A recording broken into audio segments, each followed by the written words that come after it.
My stepmom kicked me out because my dog chewed her designer purse, but soon, thanks to that dog, I got $35 million. The cold Chicago wind hit my face as I stood on the porch of what used to be my home.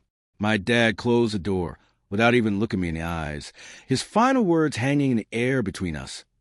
"You made your choice, Jake." I clutched my worn backpack in one hand and Rocky's leash in the other, watching as my chocolate lab whimpered softly.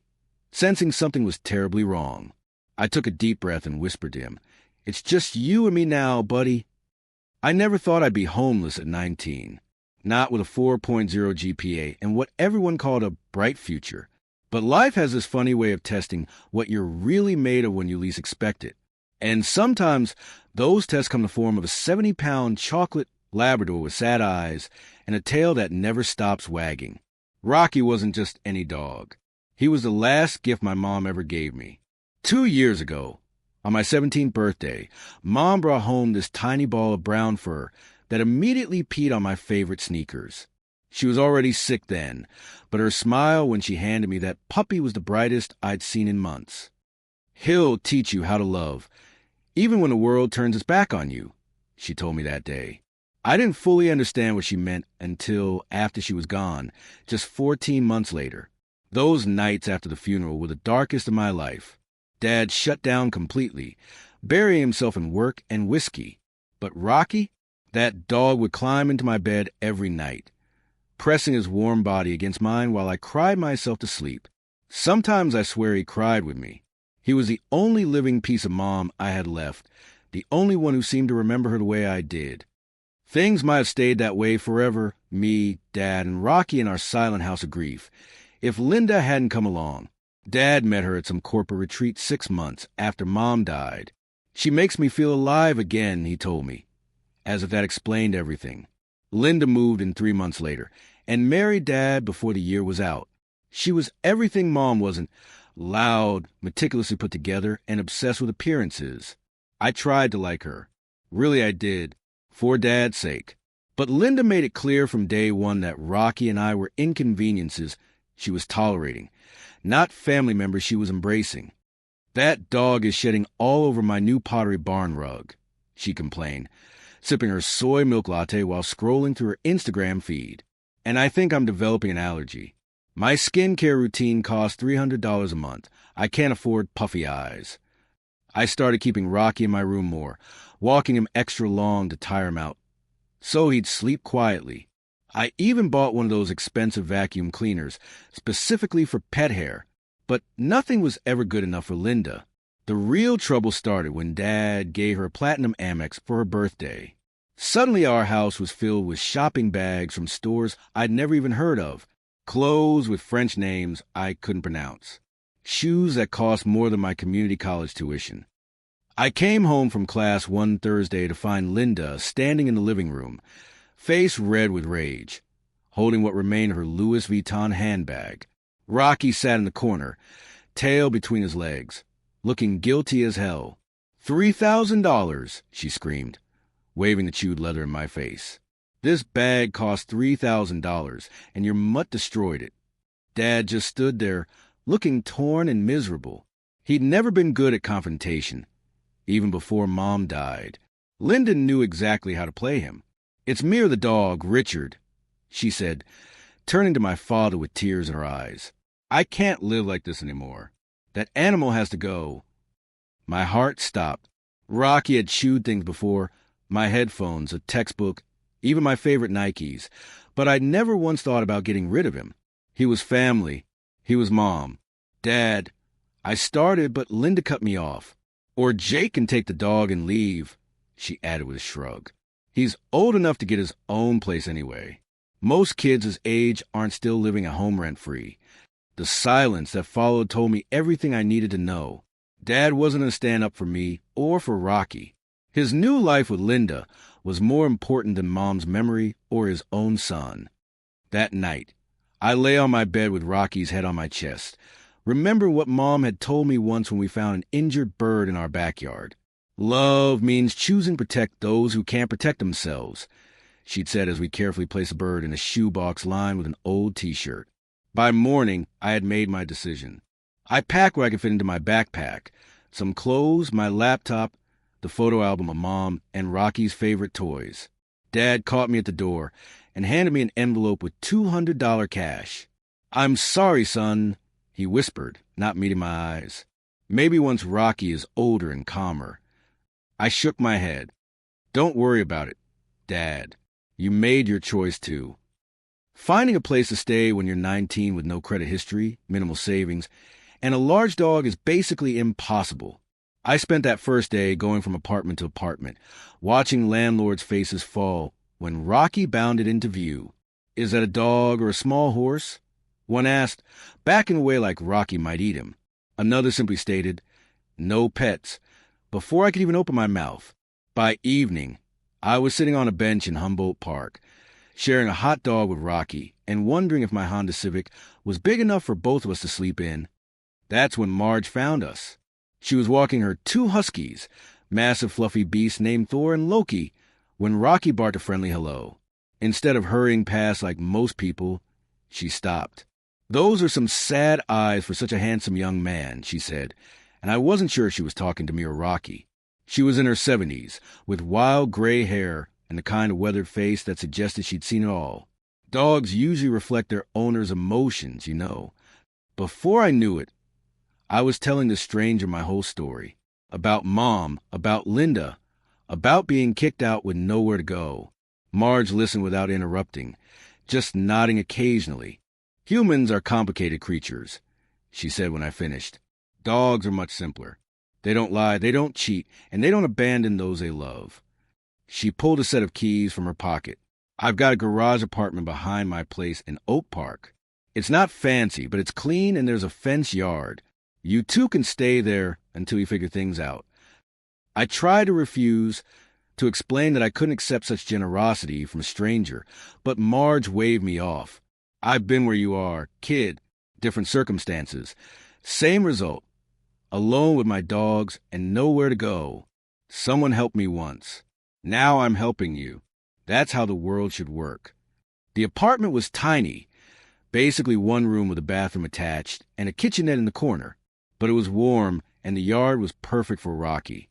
Marge refused to take any money, only asking that I help with her grocery shopping since these old knees don't handle the stairs so well anymore. I found a job waiting tables at a diner, called Joe's about a mile away. The pay was terrible, but they let me work the breakfast and lunch shifts so I could take classes at night. I'd come home exhausted, but Rocky was always waiting, tail wagging like I was the greatest thing he'd ever seen. Every night, I'd look at Mom's picture before bed and whisper, "We're okay. Rocky's okay. I'm keeping my promise." Life settled into a routine.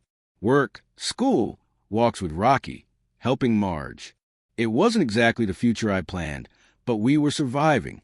Rocky even made friends with Thor and Loki, the three of them racing around the yard like furry tornadoes while Marge and I drank coffee on her back porch. "You know," she told me one morning, "my neighbor's son works at that fancy steakhouse downtown, the Golden Fork. Says they're looking for servers. Tips are apparently insane." I nearly choked on my coffee. The Golden Fork was the kind of place where people spent more on a bottle of wine than I made in a week. The waiters there wore suits and could probably recite the entire wine list from memory. They'd never hire me. I laughed. I can barely pronounce half the items on their menu. Marge shrugged. "Won't know unless you try. And frankly, kid, you need the money. Rocky ate through another one of your textbooks yesterday." She wasn't wrong. My meager savings were dwindling fast between school expenses and keeping Rocky fed. So the next day, I borrowed one of Marge's late husband's suits, slightly outdated but better than my only dress shirt with its coffee stains, printed out a resume that stretched the truth about my extensive customer service experience, and headed downtown. I expected to be laughed out of the place. Instead, the manager, a stern-looking guy named Frank with slick back hair and a permanent frown, gave me a once-over and said, "We're short-staffed for the holiday season. I can give you a 2-week trial. You screw up, you're out. Wine knowledge test on Monday. Don't be late." I practically floated home.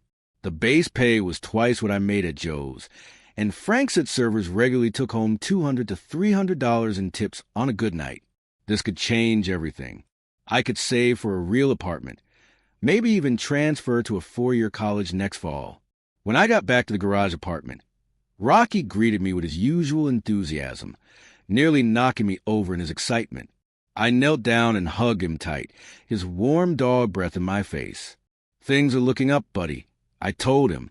Maybe life isn't over after all. As I said those words, I felt a flicker of hope for the first time since standing on my father's porch with everything I owned in a backpack. Rocky and I had made it this far. Perhaps the worst was behind us. I had no idea how wrong I was, or that Rocky would soon both destroy and save my future in ways I could never have imagined.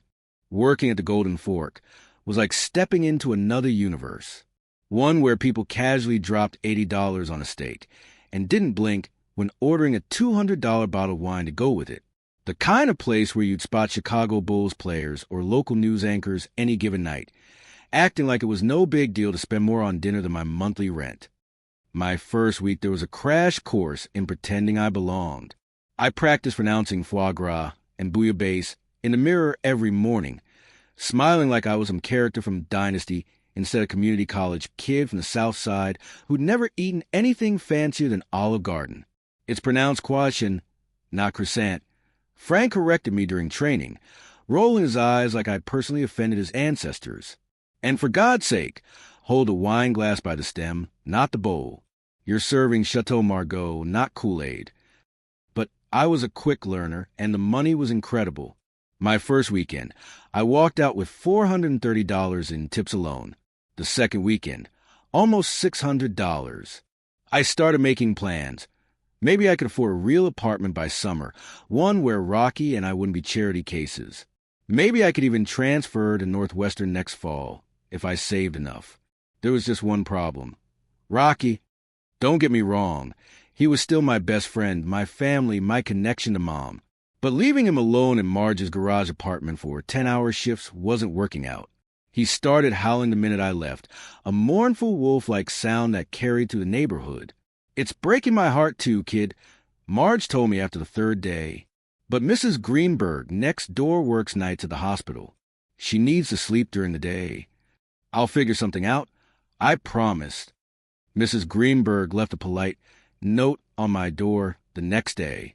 The day after that, another neighbor mentioned calling animal control if that noise didn't stop. I tried everything. Extra long morning walks, puzzle toys filled with peanut butter, even a TV left on for company. Nothing worked. Rocky had separation anxiety, and he wasn't subtle about it. My shift schedule was getting better as I proved myself at the Golden Fork, but I still worked at least 4 dinner services a week, which meant being gone from 3 p.m. until after midnight.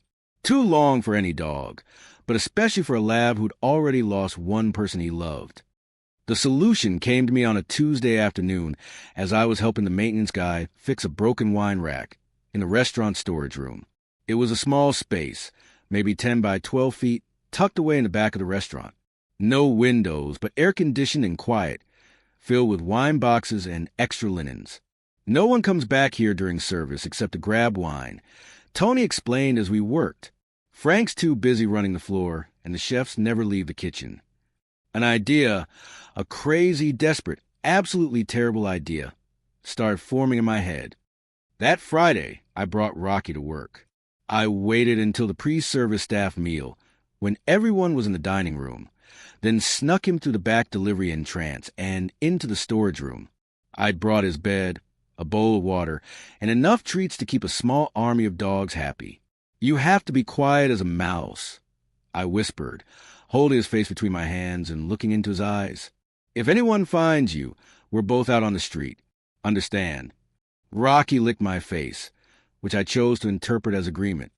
For 3 weeks, the arrangement worked perfectly. Rocky was so happy to be near me that he stayed quiet in the storage room. I'd sneak back every hour or so, let him out briefly, when I could into the alley behind the restaurant. After closing, I'd take him for a long walk before we headed home. I should have known it couldn't last. In my experience, happiness always comes with an expiration date. It was a Saturday night, our busiest evening, with every table booked and a private party in the back room. The mayor was rumored to be coming in, and Frank was more high-strung than usual, barking orders and adjusting table settings that were already perfect. Table 12 wants the 2008 Opus 1. He told me around 8 p.m. It's in the back storage room, top shelf. My stomach dropped. I've been avoiding sending anyone to the storage room for 3 weeks, volunteering to get wine myself whenever needed. But there was no way to offer now without seeming suspicious. I'll get it, I said casually, hoping I could sneak in and out before Frank found someone else. I was too late. As I rounded the corner to a hallway leading to storage, I saw Frank himself heading toward the door, key in hand. I broke into a jog. I've got it, Frank. You're needed at the hose stand. Something about the mayor's security detail. He hesitated, then nodded and handed me the key. Don't keep table 12 waiting. They spend more here in a month than you make a year. I waited until he disappeared, then slipped into the storage room, heart pounding. Rocky was curled up on his bed, but the moment he saw me, he jumped up, tail wagging like a metronome on fast forward. "Shoo, buddy, quiet," I whispered, grabbing the wine while trying to settle him down. "I'll be back soon." As I turned to leave, I heard it, a soft, high-pitched meow from outside the delivery entrance door. Rocky's head snapped toward the sound, his entire body going rigid. Before I could grab his collar, he bolted toward the door, which I'd stupidly failed to fully close in my rush. "Rocky, no." I hissed, but was too late. He was gone, charging down the hallway like a furry missile. What happened next still plays in my mind in slow motion, like one of those disaster scenes in a movie where everything goes catastrophically wrong in the most spectacular way possible. Rocky burst into the main dining room just as Miguel, our best server, was carrying a tray loaded with 3 lobster dinners and a bottle of Dom Perignon toward the mayor's table. Miguel saw Rocky. Rocky saw the cat that had somehow wandered into the front door, and chaos ensued. Miguel went down first. The tray flying into the air in a graceful arc, lobster tails soar like tiny pink torpedoes. The champagne bottle hit the floor with a pop that sounded like a gunshot, sending a geyser of expensive bubbles into the air. Rocky, oblivious to destruction, continued his pursuit of the cat, weaving between tables of shocked diners. Mrs. Peterson, our 80-year-old regular who always ordered the same medium well filet, screamed and threw a martini in surprise. It landed on Mr. Abernathy, the Chicago Tribune food critic who'd been dining incognito at the next table. The cat, smarter than all of us, jumped onto the dessert cart, sending chocolate soufflés and creme brulees crashing to the floor. Rocky followed, his paws leaving chocolatey prints across the pristine white tablecloth of table 7, where a man had been in the middle of proposing to his girlfriend. By the time I caught up and grabbed Rocky's collar, the dining room looked like a war zone. Frank stood in the center of it all, his face turning a shade of purple I'd never seen on a human being before. "You," he said, pointing a shaking finger at me. "Outside. Now." The firing was quick and merciless. Frank didn't even ask for an explanation, which was fair. There was really no explaining why a Labrador was demolishing his 5-star restaurant on the busiest night of the week. "You're fired. Your dog is fired. If I had the power, I'd have your future children fired too." He handed me an envelope with my final paycheck, minus $300 for damages. "Consider yourself lucky I'm not charging you for the emotional distress of our guests." Walking out of the Golden Fork for the last time, Rocky trotting happily beside me like he hadn't just torpedoed my career, I felt a wave of anger I'd never experienced before. "Do you have any idea what you just did?" I asked him when we reached the sidewalk. "Do you know how many dreams you just shattered? How many opportunities you cost us?" Rocky looked up at me with those big brown eyes, completely clueless about the disaster he'd caused. And just like that, my anger melted away. It wasn't his fault. He was just being a dog, loyal, loving, and completely ruled by instinct. "I chose you," I sighed, kneeling down to hug him. "I'd choose you again. But man, you are the most expensive decision I've ever made." I checked my phone on the train ride home. 3 missed calls from Marge, probably wondering why I was coming home early. My final paycheck was $1,200, not bad for 2 weeks of work, even with the damages taken out. But it wouldn't last long, and who knew when I'd find another job that paid this well. We were walking the last few blocks to Marge's place when Rocky suddenly jerked his head to the left. There on the corner was a small booth with a sign reading, Mega Millions, Jackpot $35 million.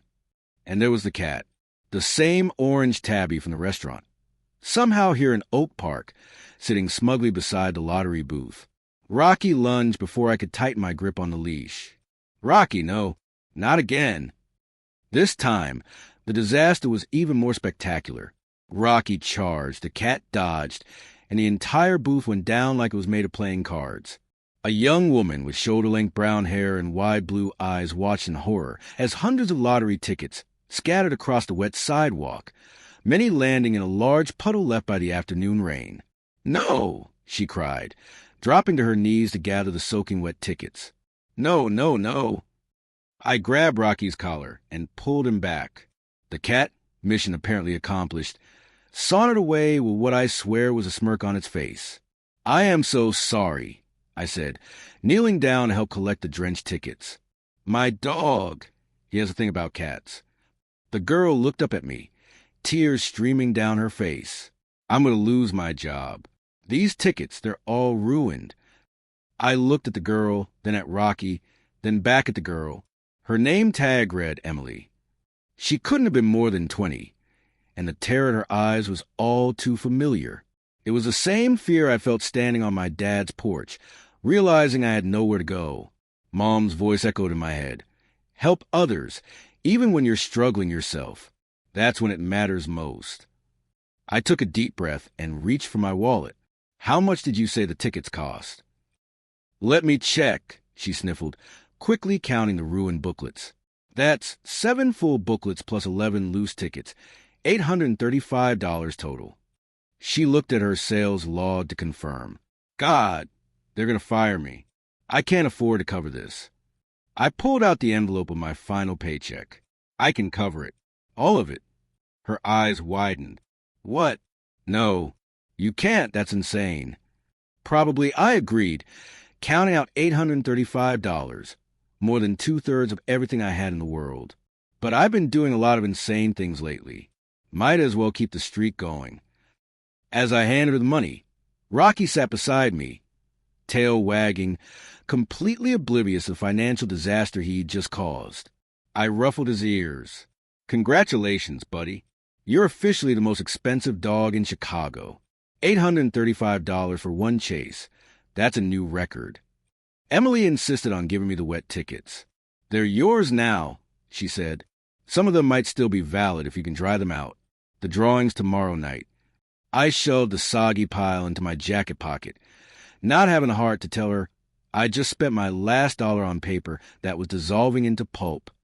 Back at Marge's garage apartment, I laid out the tickets on every dry surface I could find. The bed, the desk, the little coffee table.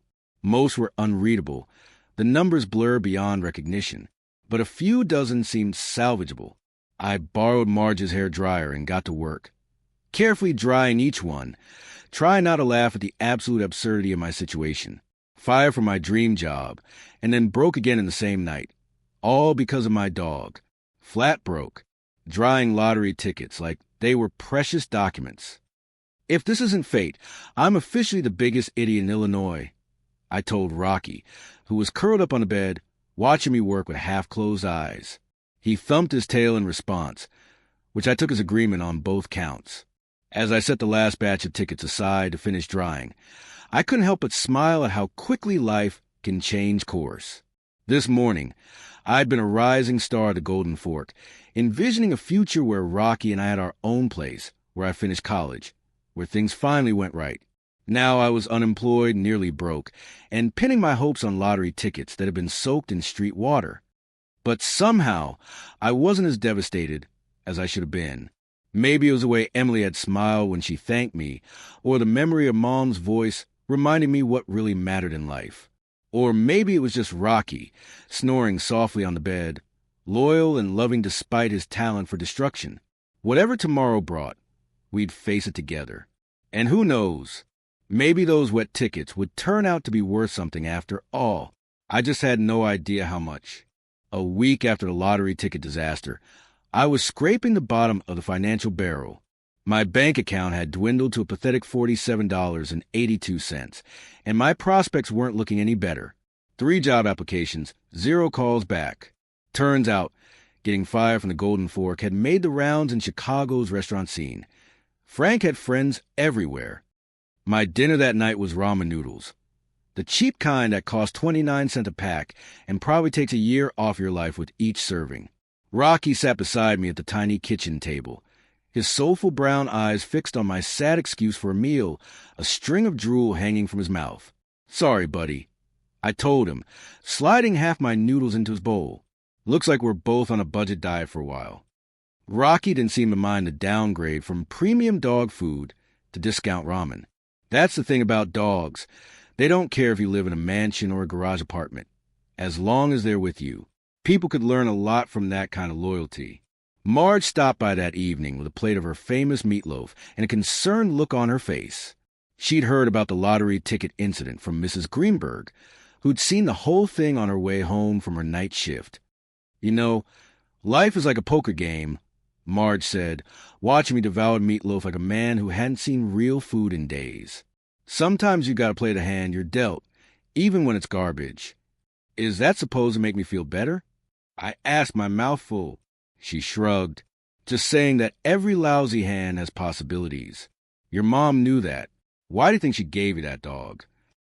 I looked at Rocky, who was now trying to convince Marge he was starving to death and had never been fed in his entire life. Some days I wondered if Mom had known what she was setting me up for.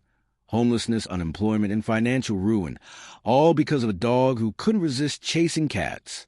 But then I'd remember how her eyes lit up when she saw me with Rocky, even when she was at her sickest. How she'd whispered, "He'll love you when it's hardest to love yourself." And I knew she'd seen something I was still learning to see. The next morning, I dragged myself to Julasco to buy more ramen and look for the cheapest job listings in the newspaper. The store radio was playing the usual mix of 80s hits and announcements about sales in aisle 7, when a news update caught my attention. Last night's Mega Millions jackpot of $35 million remains unclaimed. The winning ticket was purchased in Oak Park, Illinois. The lucky numbers were 8, 15, 27, 33, 41, with a mega ball of 12. I froze in the middle of the cereal aisle, a box of discount cornflakes suspended in my hand. Oak Park, where Emily's lottery booth had been, where Rocky had created chaos, where I'd spent $835 on wet tickets. No, it couldn't be. That kind of thing didn't happen to people like me. It happened to retired grandmas in Florida or lucky college kids who bought their first ever ticket on a whim. But something made me abandon my shopping cart and sprint the 12 blocks back to Marge's place. I burst through the door of the garage apartment, startling Rocky from his nap. The stack of dried lottery tickets sat on my desk where I'd left them a week ago, forgotten in my desperate job hunt. Most were still unreadable, the numbers blurred beyond recognition. But a few dozen had survived Rocky's cat chase and my amateur drying attempts. "If you ate the winning ticket," I told Rocky as I began sorting through them, "I'm putting you on a strict kibble diet for life." Ticket after ticket. Loser. Loser. Numbers smudged. Loser. Halfway through the stack, I was starting to feel stupid for even hoping.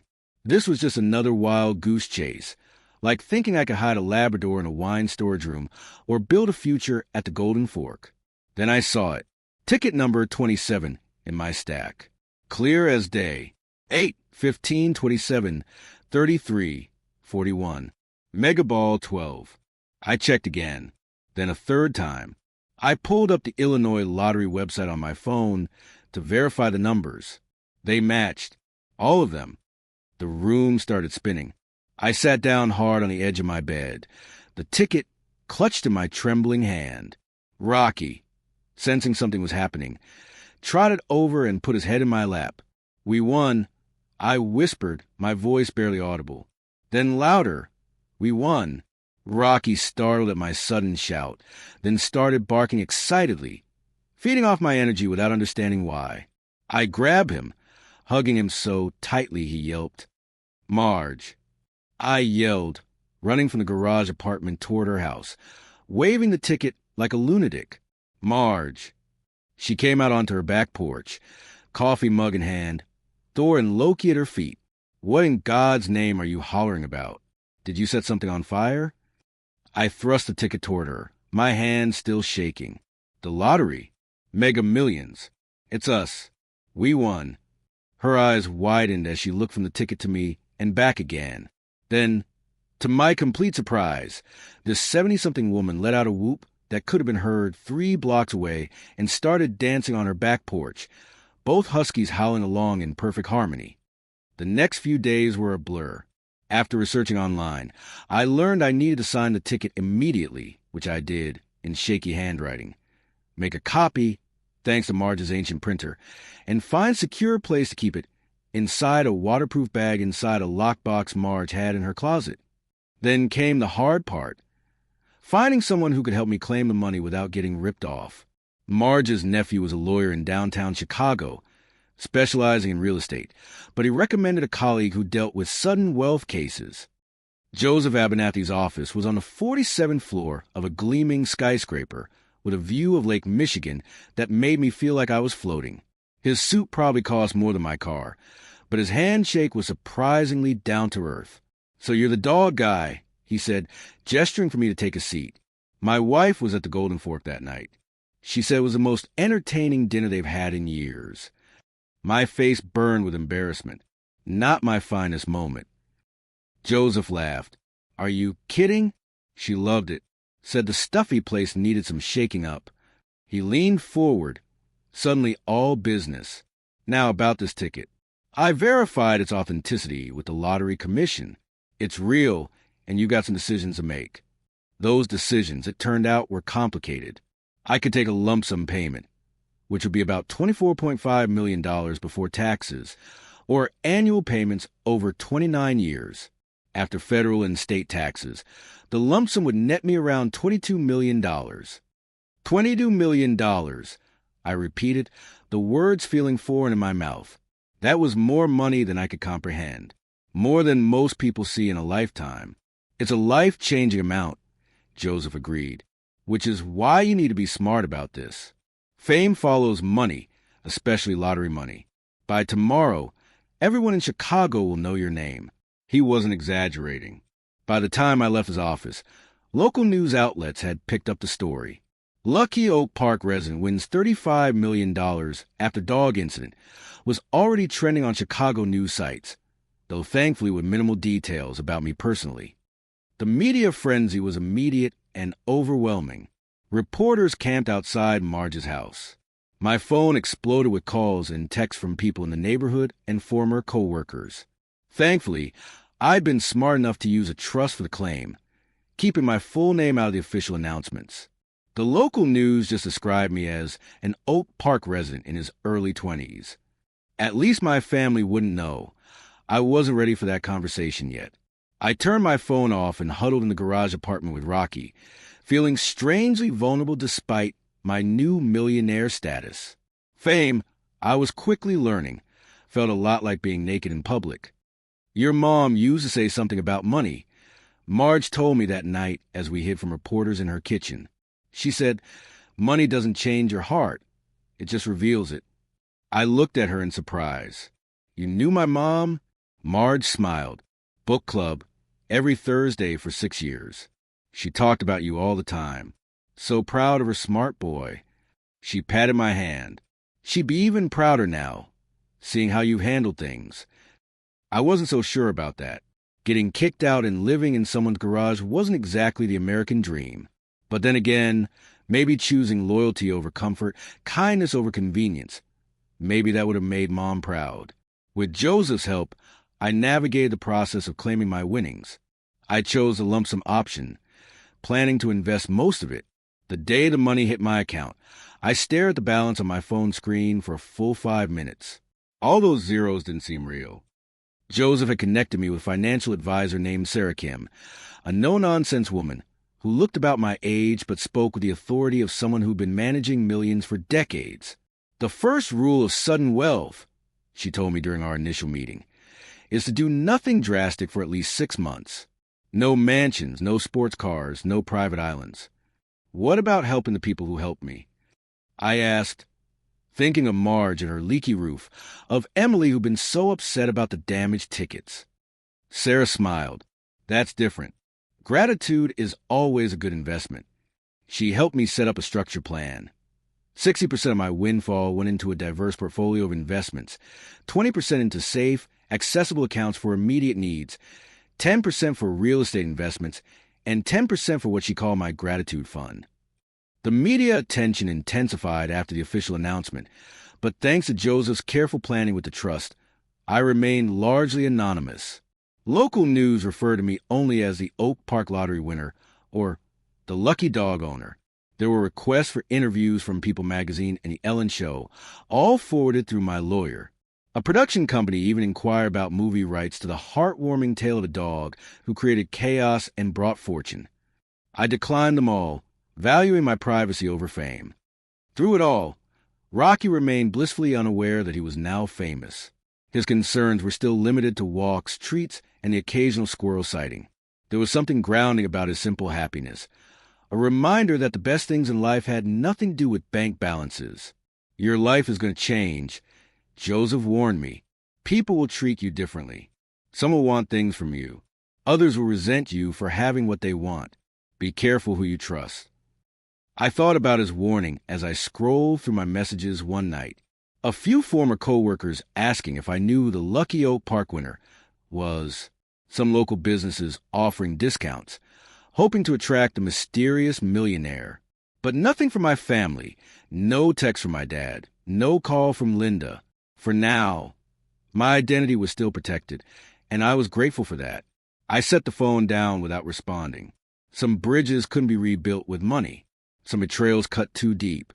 Instead, I focused on the good I could do. I paid off Marge's mortgage and hired contractors to fix her roof and plumbing. I tracked down Emily through the lottery commission and sent her a check for $10,000 as a thank you for those wet tickets that changed my life. 3 months after winning, the media frenzy had died down enough for me to start living again. Sarah had helped me find a modest but nice house in a quiet suburb with a big fenced yard for Rocky. Nothing flashy, nothing that screamed, "A millionaire lives here." Just a comfortable home where Rocky could chase squirrels without causing financial disasters. One evening, as I sat on my new back porch watching Rocky explore his yard, I felt a strange mix of gratitude and disbelief. 6 months ago, I'd been standing on my father's porch with nowhere to go. Now I had more money than I could spend in a lifetime, all because of a dog who couldn't resist chasing a cat. "You're my good luck charm, old boy," I told Rocky as he flopped down next to my chair, panting from his yard patrol. What should we do next? Rocky didn't answer, but he didn't need to. I already knew what came next. It was time to honor the promises I'd made, to myself, to Rocky, and most importantly, to Mom. The next day, I called Sarah and asked her to look into commercial real estate options in downtown Chicago, specifically restaurants for sale. I thought we agreed on no drastic moves for 6 months, she reminded me. This isn't drastic, I told her. This is destiny. As I hung up, I looked at the framed photo of Mom I placed on my mantel. She was smiling, her arm around my teenage self. Rocky just a puppy in my arms. "We're doing it, Mom," I whispered. "We're making something good out of this, just like you taught me." The journey from homeless to millionaire had been wild and unexpected. But the real adventure, I suspected, was just beginning. Rocky and I had a future to build. And this time, nothing was going to stand in our way. 6 months after winning the lottery, I finally felt like I was finding my footing in my new reality. Living in a modest 3-bedroom house in a quiet Chicago suburb was a far cry from Marge's garage apartment, but I deliberately kept things simple. No mansion, no sports car collection, no gold-plated anything. Just a comfortable home with a massive fenced backyard where Rocky could run until his heart's content.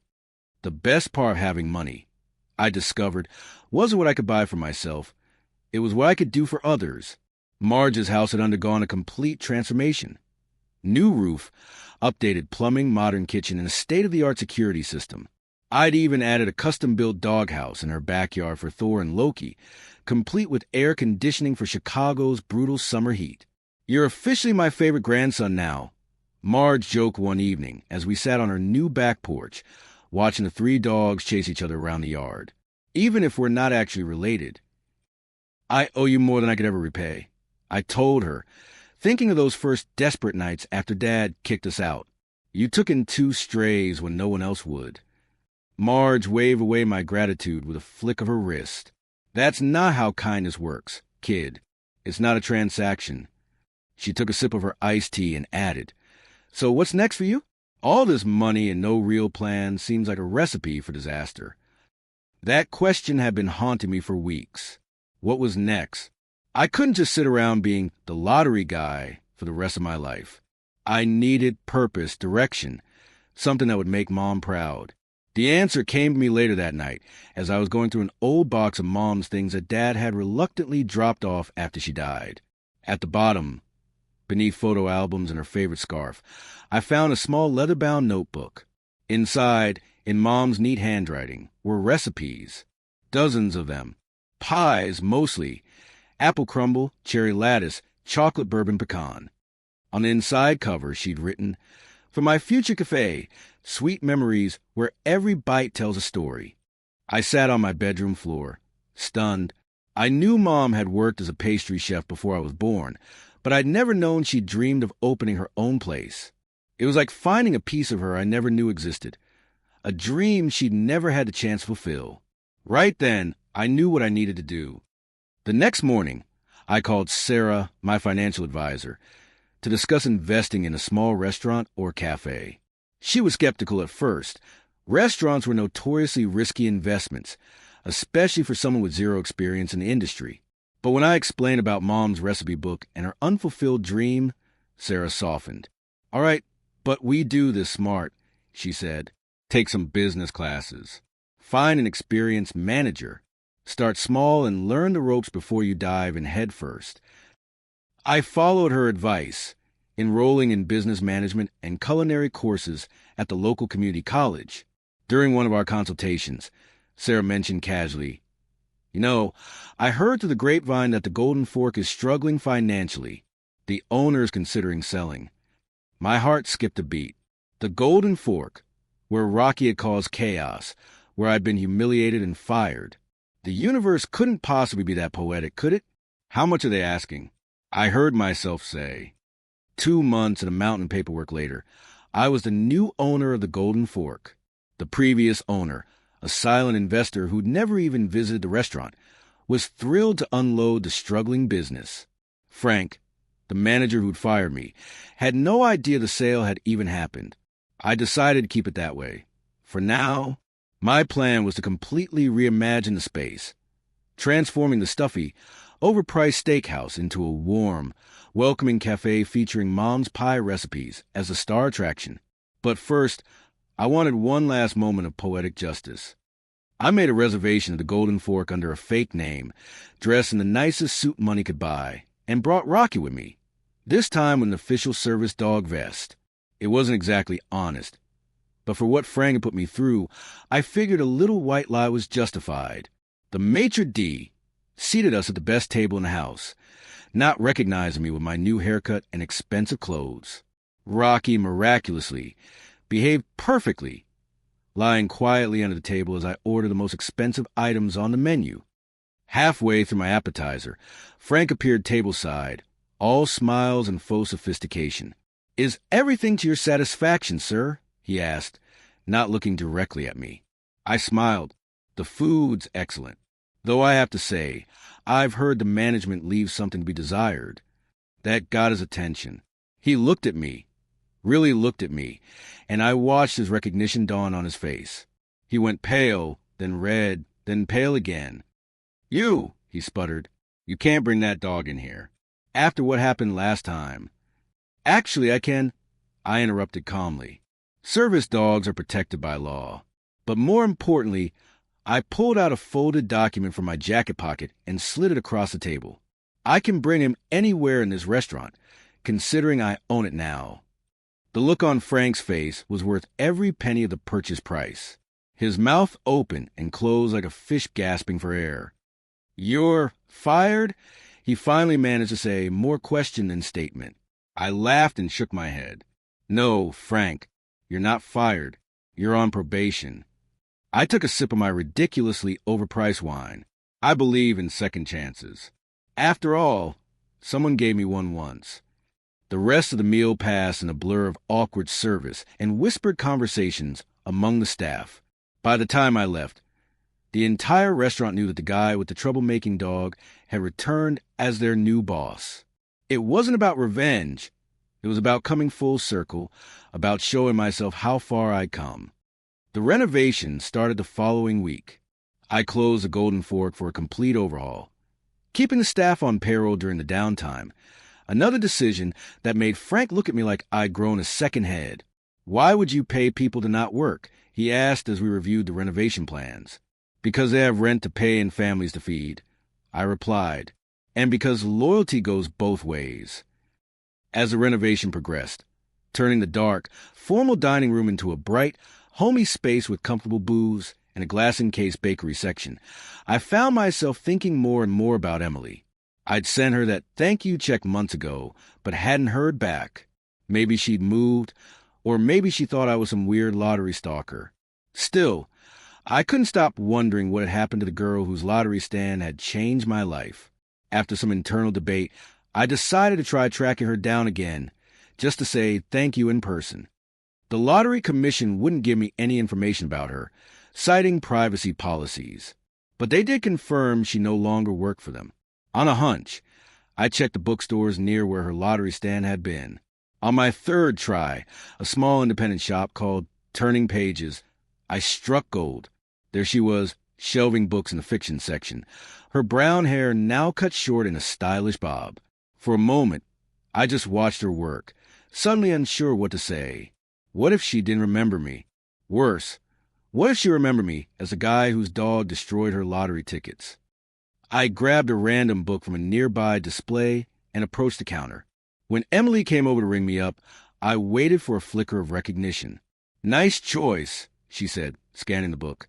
"Though if you're into spy thrillers, the new Daniel Silva is better." She didn't recognize me at all. I'd gotten a haircut, replaced my glasses with contacts, and was wearing clothes that actually fit properly. But still, it stung a little. "Thanks for the recommendation," I said, then added, "I actually came in hoping to find you." Her head snapped up, wariness replacing her customer service smile. "Excuse me?" "Sorry, that sounded creepy." I backpedaled quickly. "I'm Jake. We met about 6 months ago when my dog Rocky knocked over your lottery stand." I paused. "The wet tickets? I bought them all." The wariness transformed into shock, then amazement. "Wait, you're the Oak Park lottery winner? The one with the dog story?" I nodded, surprised she'd made the connection so quickly. "I knew it," she exclaimed, smacking the counter. "I knew those tickets were lucky. After you sent that check, I started putting the pieces together, but I couldn't find any way to contact you." Her enthusiasm was contagious. "Well, you found me now," I said, smiling. "Or I found you, I guess." We stood there grinning at each other, like idiots, until another customer cleared their throat behind me. "I get off at 6, Emily said quickly, scribbling something on my receipt. "If you want to grab coffee or something." I waited outside the bookstore until closing time, Rocky sitting patiently beside me. When Emily emerged, she immediately knelt down to pet him. "So this is the $1 million dog," she said, scratching behind his ears while he thumped his tail against the sidewalk. I should be mad at him for almost getting me fired, but it's hard to stay angry at a face like this. We walked to a nearby cafe, where Emily insisted on buying my coffee. "It's the least I can do for the guy who made me rich," she joked. Over lattes, I told her the whole story. About Mom, about getting kicked out, about Marge taking us in, about working at the Golden Fork and Rocky's disastrous encore performance that led to our meeting. "And now you own the place?" she asked, eyes wide. "That's some serious karma." "Not just own it. I'm completely transforming it," I explained, showing her pictures of the renovation on my phone. "It's going to be a cafe called Mama's Pie Haven, featuring all my mom's recipes." Your mom would be so proud, Emily said softly, her hand resting lightly on mine. Something warm spread through my chest at her words, at the casual touch of her fingers on my skin. It had been so long since I connected with someone my own age, someone who saw me as just Jake, not as a lottery winner or the guy with the crazy dog. Our coffee date turned into dinner, and dinner turned into a walk along the lakefront with Rocky leading the way. Emily was easy to talk to, funny, smart, and completely unfazed by my sudden wealth. When I dropped her off at her apartment, I knew I wanted to see her again. Rocky and I are open the cafe in 2 weeks, I said. Would you maybe want to come to the friends and family preview night? Emily smiled. I'd like that. Just keep Rocky away from any merchandise displays, okay? In the weeks that followed, Emily and I fell into a comfortable rhythm. She'd stop by the cafe after her shift at the bookstore, helping me test recipes and offering opinions on decor. She introduced me to her favorite authors, and I taught her how to make Mom's famous caramel apple pie. Rocky, for his part, was clearly smitten with her, something I completely understood. 3 days before the grand opening of Mama's Pie Haven, I was a nervous wreck. What if no one came? What if they hated the food? What if this whole thing was just a rich guy's vanity project doomed to failure? You need to breathe, Emily told me, forcing me to sit down in one of the booth seats. It's going to be amazing. How can you be so sure? I asked. She took my face in her hands. Because you're doing this for all the right reasons. Not for money, not for fame, for love, for your mom. That kind of intention has power. The night before our friends and family preview, I stayed late at the cafe, making sure everything was perfect. The pies were baked, the coffee machines primed, the staff trained. I kept Frank on as a host. He'd turned out to be surprisingly adaptable once he got over the shock of working for his former employee. As I did a final walkthrough, I stopped in front of the feature wall near the entrance. There, in a beautiful frame, was my favorite photo of Mom. She was standing in our old kitchen, flour dusting her cheeks, holding a perfect pie and beaming at the camera. Beside was a framed page from her recipe book, the apple pie that would be our signature dish. I designed the cafe exactly as I thought she would have wanted it. Warm colors, comfortable seating, a play area for kids in the corner, and a doggy patio outside where people could enjoy their treats with their four-legged friends. No pretension, no $80 steaks. Just good food made with love, and a place where everyone felt welcome. Rocky padded up beside me and sat, looking up at Mom's picture as if he recognized her. We did it, boy, I whispered, scratching his ears. We really did it. The preview night exceeded all my expectations. Marge came with Thor and Loki, all 3 dogs sporting bandanas with the cafe's logo. My business professors from a community college showed up with encouraging words and constructive feedback. Joseph, my lawyer, brought his entire family. Sarah, my financial advisor, proclaimed the bourbon pecan pie, worth every calorie. But the real highlight was watching Emily work the room, charming everyone she met, stepping in to help the waitstaff when things got hectic. She belonged there, somehow, as if she'd always been part of this dream. At the end of the night, after the last guest had left, I found myself standing alone in the middle of the cafe. Emily had gone to help the kitchen staff with final cleanup, and Rocky was snoozing under a booth after a long night of collecting pets and sneaking scraps. I looked around at what we'd created, at what Mom's dream had become. The warm lighting, the lingering smell of cinnamon and coffee, the chalkboard menu with her recipes listed in whimsical handwriting. It wasn't just a business. It was her legacy. I pulled the small photo of Mom I always carried in my wallet and held it up as if giving her a tour of the place. I did it, Mom. I whispered, my voice thick with emotion. Your cafe. Your recipes. Your dream. I could almost hear her response. No, Jake. This is your dream now. And it's just beginning. As I tucked the photo away, I knew she was right. This wasn't an ending. It was a new chapter. Tomorrow, Mama's Pie Haven would open its doors to the public. Rocky would greet customers, safely leashed and away from anything breakable. Emily would help me manage the inevitable chaos of opening day. And somewhere, somehow, I like to think Mom would be watching, pleased that her recipes were finally being shared with the world, but even more pleased that her son had found his way home, in every sense that mattered. Standing there in the quiet of the cafe, surrounded by the fruits of an unexpected journey, I felt something I hadn't experienced in a very long time. Peace. Complete, untroubled peace. It wouldn't last forever, of course. Life had taught me that happiness always comes with its own expiration date. But for now, for this moment, everything was exactly as it should be, and that was enough. A year flew by faster than I could have imagined. Mama's Pie Haven didn't just survive in Chicago's competitive restaurant scene. It thrived. What started as a personal tribute to Mom became a neighborhood institution, with lines out the door on weekends and write-ups in local food blogs praising our nostalgic flavors with modern twists. We expanded the menu beyond pies, adding Mom's other specialties. Cinnamon rolls that took 3 days to make properly, bread pudding topped with whiskey sauce, and cookies that customers claimed were better than their grandma's, though they'd never admit that to Grandma's face. Chicago Magazine named us Best New Cafe in their annual dining issue, and a Food Network show contacted us about a possible feature. Through it all, Rocky maintained his position as the cafe's unofficial mascot.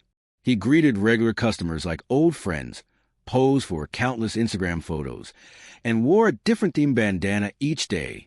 The Rocky's Pick Special, a caramel apple pie with a hint of bacon in the crust, became our bestseller. Emily officially joined the business 6 months in, leaving her bookstore job to manage our front-of-house operations. She had a knack for remembering customer names and stories, creating the warm, welcoming atmosphere I'd always envisioned. With her running the floor and me overseeing the kitchen, we made a perfect team, in business and in life. I'd never believed in the concept of soulmates before meeting Emily. Growing up, I'd watched my parents' seemingly perfect marriage, only to see how quickly Dad replaced Mom after she was gone. But with Emily, something just clicked. She understood me in ways no one else did. My fears, my dreams, my weird obsession with 80s action movies. On our 1-year anniversary of meeting, or more accurately, of Rocky destroying her lottery stand, I decided to make it official. I spent weeks planning the proposal, wanting to make it perfect without being cliché. In the end, I kept it simple, just us, Rocky, and the first batch of caramel apple pie we'd ever baked together. I'd attached the ring to Rocky's collar with a small tag that read, "Will you marry my human?" Emily laughed, then cried, then tackled me in a hug that nearly knocked us both to the floor. Rocky, thinking this was a new game, joined in, covering both our faces with slobbery kisses. We decided on a short engagement. 6 months to plan a small ceremony in the garden behind Marge's house.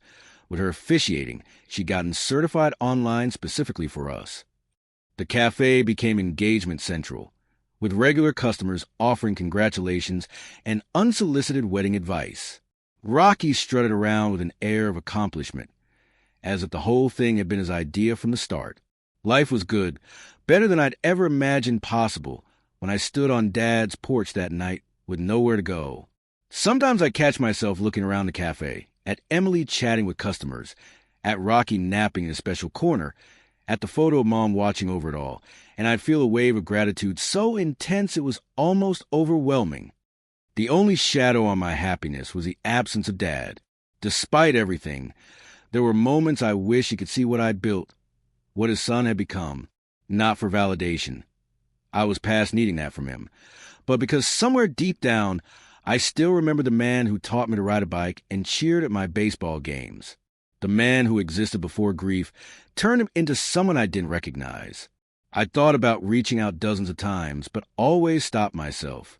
The hurt was still too raw, the memory of that night on the porch too vivid. Besides, I wasn't even sure he'd want to know about my success. He'd made his choice, and I'd made mine. It happened on a Tuesday afternoon in April. We were short-staffed because 2 servers had called in sick, so I was helping on the floor, something I occasionally did anyway to stay connected with our customers. I was refilling coffee at a corner table when the bell above the door chimed. Looking up, I saw 2 people enter the cafe and nearly dropped the coffee pot. Dad and Linda stood in the doorway, looking exactly as they had 2 years ago. Her with the same perfectly styled hair and designer outfit, him with the same tired eyes and slumped shoulders of a man living someone else's life. I knew I should move, say something, but my feet felt rooted to the floor. It was Dad who saw me first. His eyes widened in shock. "Jake?" he said, his voice a mix of surprise and uncertainty. Linda followed his gaze, her expression shifting from boredom to surprise to something like disdain. "Well," she said, recovering quickly, "so this is where you ended up. A waiter. I suppose it's honest work, at least." Something about her condescending tone snapped me back to reality. I set down the coffee pot and approached them, professional smile firmly in place. "Welcome to Mama's Pie Haven," I said, as if greeting any other customers. "Table for two?" Dad looked confused by my businesslike manner, clearly expecting either a warm reunion or cold rejection. Not this neutral professionalism. "Jake, we had no idea you worked here," he said, still standing awkwardly by the door. "We just heard this place had great pies." "We have the best in Chicago," I replied, grabbing 2 menus. "Right this way." I led them to a table in the corner, far from other customers. As I handed them the menus, Rocky trotted over from his special spot near the kitchen. He'd been napping but must have sensed my tension. The moment Linda saw him, her face contorted into a mask of disgust. "You still got that dog? And they let you bring it to work?" Rocky recognized him instantly. He didn't growl, but his entire body stiffened, eyes fixed on Linda with unmistakable recognition. "This establishment allows dogs." Linda's voice rose sharply, drawing the attention of nearby customers. "That's a clear health code violation. I'd like to speak to the manager immediately." "Linda," Dad hissed, clearly embarrassed by her outburst.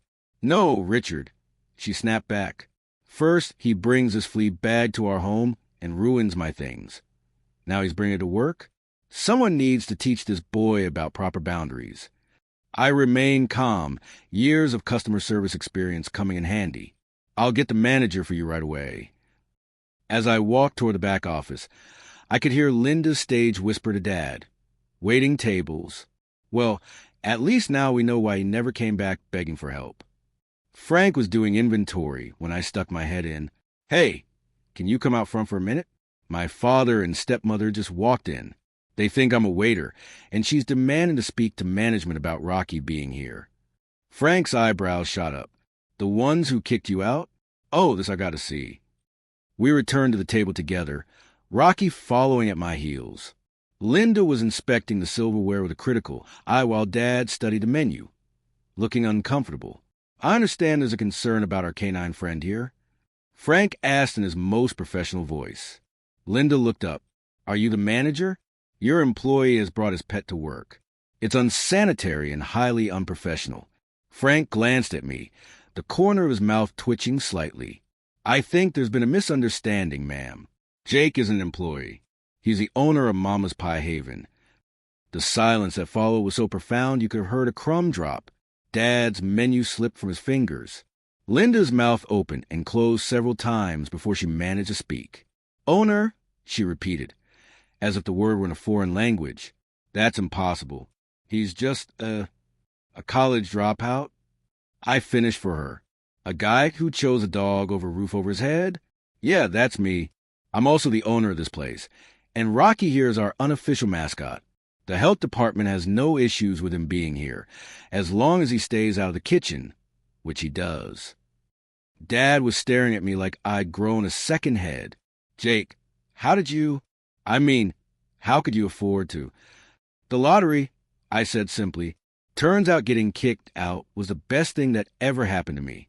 Because of Rocky." I patted his head affectionately. "I ended up with a winning Mega Millions ticket. Ironic, isn't it? The dog you wanted me to get rid of made me a millionaire."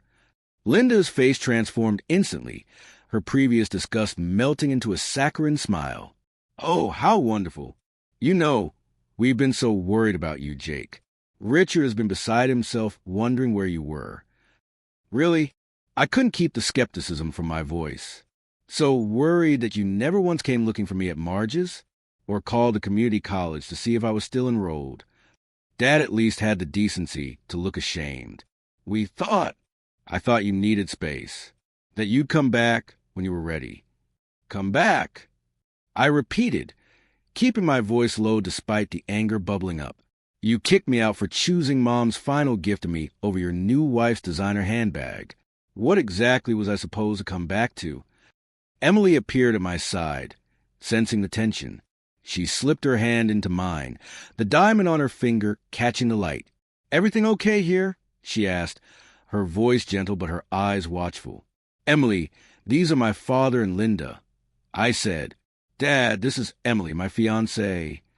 Dad's expression softened. Fiancé? You're getting married? In the fall, Emily confirmed with a warm smile. Small ceremony in Marge's garden. She's getting ordained online just for us. Linda, ever the social chameleon, immediately shifted her attention to Emily. How lovely. You simply must tell us all about your plans. Perhaps we could help with the arrangements? I know the most exquisite venue in Lake Forest. We've got it covered. I interrupted. Like Emily said, it's going to be small, just close friends and family. The word family hung in the air between us, its meaning complicated by our history. Dad looked genuinely hurt, while Linda's smile never faltered, though her eyes turned cold. Jake, Dad began, I know things ended badly, but we're still family. I've missed you. Maybe this could be a fresh start for all of us. Before I could respond, Linda cut in. Richard's right. Let's put the past behind us. We should celebrate your success. Perhaps you could come over for dinner this weekend? I'd love to hear all about how you started this charming little place. I almost laughed at her transparent pivot. 2 minutes ago, I was a lowly waiter with a dirty dog. Now that she knew I had money, I was suddenly worth knowing again. The cafe was Mom's dream, I said, watching Dad's reaction carefully. I found her recipe book after she died. Every pie here is hers. Dad's eyes drifted to the wall behind them, the wall dedicated to Mom, with her smiling face surrounded by framed pages from her recipe book. His expression crumpled as he recognized her handwriting. She always wanted to open a place like this, he said softly. She talked about it all the time. I know, I replied. That's why I did it. Linda, realizing she was losing ground, started gathering her purse. Richard, we should go. We have that appointment, remember? Dad hesitated, looking torn. For a moment, I thought he might choose differently this time, might choose his son and the memory of his late wife over Linda's demands. But some patterns are too deeply ingrained to break in a single confrontation. Your mom will be so proud of you, Jake, he said, rising slowly. This place, it's exactly what she would have wanted. I nodded, accepting the small offering of approval. That was the idea. As they headed toward the door, I remembered something Mom used to say whenever family was discussed. True family stands by you when you're at your lowest, not just when you're easy to love. Dad, I called after him. He turned, hand on the door. Mom always said that real family stands by you when you're at your lowest. I found that family after you kicked me out. With Marge, with Emily, even with Rocky. People who chose me when I had nothing to offer. Dad's expression crumpled, the weight of my words hitting him squarely. Linda tugged at his arm impatiently, but he shook her off. I made a mistake that night, Jake, he admitted, his voice breaking. The biggest mistake of my life. I know it's too late, but I'm sorry. Then they were gone, the bell chiming their exit. Emily squeezed my hand. You okay? She asked softly. I considered the question carefully. Was I okay? I just confronted the two people who'd thrown me out when I needed them most. By all rights, I should be angry, bitter, or at least shaken. But I wasn't. Looking around at what I'd built, this warm, welcoming space filled with Mom's recipes and spirit, with Rocky curled contentedly nearby, with Emily's hand in mine, I felt something unexpected. Peace. Yeah, I replied. I'm more than okay. A week later, an envelope arrived addressing me at the cafe. Inside was a worn photo of Mom, Dad, and me at a baseball game when I was about 10. Mom was laughing, her arm around my shoulders. On the back, Dad had written, "If you ever want to talk about her, about anything, I'm here. No pressure, no Linda. Just family." I slipped the photo into frame on my desk, next to the picture of Emily, Rocky, and me outside the cafe, past and present, side by side. Not everything had been fixed in that single encounter, nor should it be. Some wounds take time to heal, if they ever do, but a door had been opened, just a crack. The rest of the month passed in a blur of wedding planning, cafe operations, and Rocky's continued social media fame. By the time summer arrived, the encounter with Dad and Linda had taken on a dreamlike quality, like something that happened in another lifetime. On a perfect June evening, Emily, Rocky, and I stood outside the cafe after closing, looking up at the illuminated sign, Mama's Pie Haven, where every bite tells a story. The sky was painted in shades of pink and gold as the sun set over Chicago. "What are you thinking about?" Emily asked, leaning her head against my shoulder. I thought about the long, strange journey that had led us here, about standing on Dad's porch with nothing but a backpack and a dog, about Marge taking in 2 strays when no one else would, about Rocky chasing a cat through an upscale restaurant and knocking over a lottery stand, about wet tickets drying on every surface of a tiny garage apartment. "I'm thinking that life isn't about what you lose," I said finally. "It's about what you build from what remains." Rocky, as if sensing the importance of the moment, pressed himself against my leg. Emily's engagement ring caught the last rays of sunlight, sending tiny rainbows dancing across the sidewalk. Tomorrow would bring new challenges, new opportunities, new chances to make Mom proud. Dad's note sat in my desk drawer, a bridge I wasn't quite ready to cross but no longer wanted to burn. The cafe would open at 7 a.m. as always, serving Mom's recipes to a line of loyal customers. Life would go on, richer and fuller than I could have imagined that night on the porch. Some might call it luck. Others might call it fate. But I knew the truth. It was love, messy, inconvenient, loyal love, that had brought us here. The kind of love Mom had always believed in. The kind that chooses a dog over comfort, kindness over convenience, and finds family in the most unexpected places. And that, more than any lottery win, was the real jackpot.